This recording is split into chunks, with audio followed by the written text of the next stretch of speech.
آج کی کہانی کا نام ہے چلاک چڑیا۔ ایک چڑیا تھی، اس کا نام چنچی تھا۔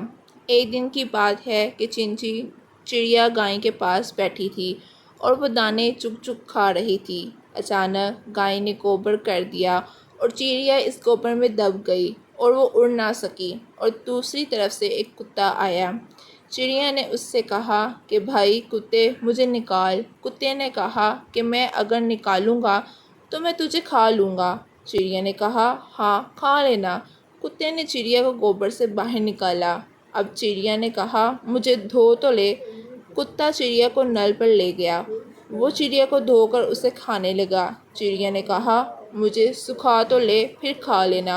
کتے نے چڑیا کو دھوپ میں رکھ دیا۔ تھوڑی دیر میں چڑیا کے پر سوکھ گئے اور وہ پھر سے اڑ گئی۔ کتا منہ دیکھتا رہ گیا۔ چلاک چڑیا